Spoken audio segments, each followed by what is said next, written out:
Le psychologue Nimoy Salah Bouabdallah, fiché S pour ses positions pro-palestiniennes, porté disparu depuis une semaine, a été tué par son fils, selon les aveux de son propre fils au commissariat. Son fils, âgé de 27 ans, s'est présenté spontanément et a même avoué être l'auteur du meurtre. Donc on a le résultat qu'il a été placé en garde à vue, tandis que les enquêtes continuent. Bien sûr, pour retrouver le corps et comprendre les circonstances complètes de ce drame tragique, on peut appeler ça comme ça. À savoir, ce qui avait attiré l'attention des services de renseignement, c'est que la victime a été fichée S pour des positions pro-palestiniennes. Et surtout, on nous dit qu'il avait même dit des choses un peu horribles contre la France et d'autres pays. Donc, à savoir, il devait être jugé en janvier pour apologie du terreau. Tout ça selon les informations du Parisien. Après, franchement, un rappel important, être fiché S, ça veut dire surveiller une personne parce qu'ils estiment qu'elle peut être dangereuse, liée à des risques pour la sécurité. Mais encore là, ce n'est pas une condamnation. Et encore, ça ne veut pas dire qu'il est coupable d'un crime ou quelque chose tant que le tribunal ne l'a pas jugé. Dans cette affaire-là, franchement, là, on a une chose très claire. Qu'il n'a pas été tué à cause de ses idées, mais il a été tué par son propre fils selon ses aveux.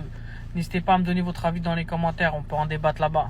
Volodymyr Zelensky débloque un chèque de 2 milliards au Canada, écoutez. For Ukraine, $2.5 billion worth of economic assistance that helps unlock financing from the IMF, from the World Bank, from the European Bank for Reconstruction and Development.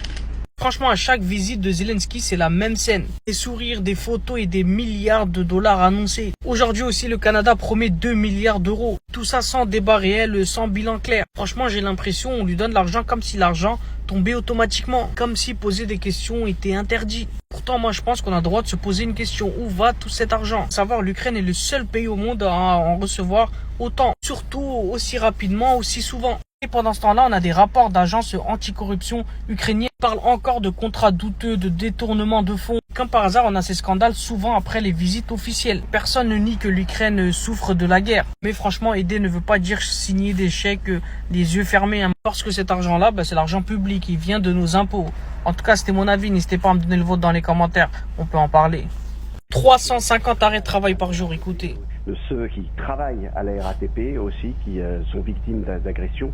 350 arrêts de travail par jour à la RATP pour cause d'agression. Franchement, aujourd'hui, on entend des chiffres choquants à propos des agressions à la RATP. 350 arrêts de travail par jour à cause des agressions. Et franchement, j'ai vérifié, ces chiffres-là ne sont même pas vérifiés et ni publiés officiellement. Encore loin, ce n'est même pas un chiffre qui a communiqué la RATP. Mais ce qu'on sait avec certitude, c'est que ces agressions existent vraiment à la RATP. Juste en 2024, on a eu plus de 1400 agressions. Ça, franchement, ça fait environ 4 agressions par jour, loin des 350. Après, oui, ces agressions peuvent être verbales, des crachats, des menaces ou même de la violence. Donc maintenant, on a la RATP qui utilise des vitres anti-agression, des caméras de surveillance. Après, oui, il y a un vrai problème d'agression dans les transports publics. Franchement, il faut s'appuyer sur des chiffres réels et vérifiables. Parce que là, dire 300 arrêts de travail par jour, franchement, c'est un peu abusé pour moi. Franchement, je sais pas d'où ces news sortent ces chiffres-là. En tout cas, c'était mon avis.